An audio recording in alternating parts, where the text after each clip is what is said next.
Ngayong araw guys, meron na naman nga palang bagong achievements ang aming camper van na si Lokbu. Sa wakas, nakatungtong na rin si Lokbu dito sa Baguio. Grabe, sobrang lamig at napakaganda dito sa Baguio guys. Kaya naman pala napakarami ditong dumadayo at nagbabakasyon. Kaya sinulitan namin yung pagkakataon na nandito kami ngayon. Pinuntahan na rin pala namin yung sikat dito na strawberry farm. Kaya halina samahan niyo na naman kami ngayon guys. Let's go!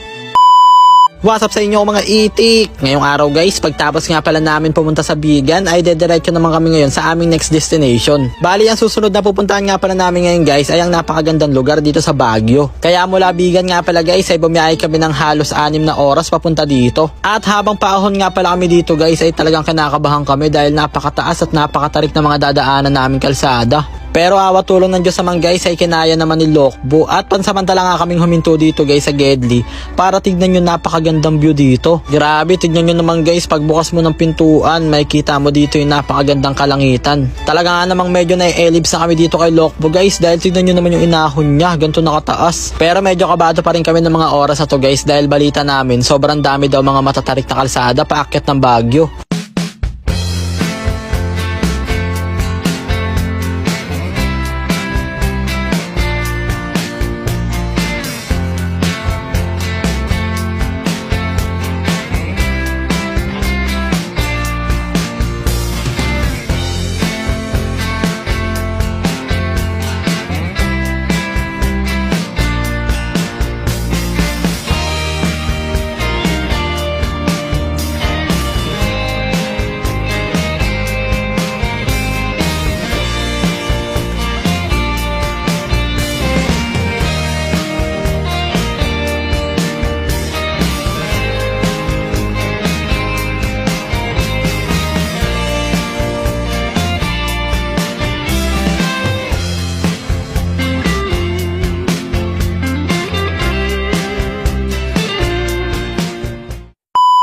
At ayun na nga guys, makalipas ang ilang oras sa paglalakbay ay papunta na nga pala kami ngayon dito sa strawberry farm. At dahil napakalamig nga ng climate change dito guys ay naisipan muna namin na mag food trip dito ng strawberry ice cream. Grabe, totoo nga yung mga sabi-sabi guys, masarap nga yung mga strawberry ice cream nila dito, talagang legit na legit.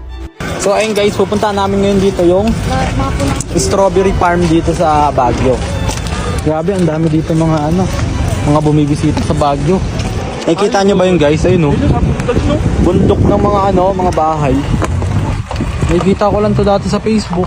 Tol, alam mo yung kinaganda ng pagda-travel natin sa tayo. Lahat tayo na nandito tol, walo tayo diba? First time natin lahat naranasan.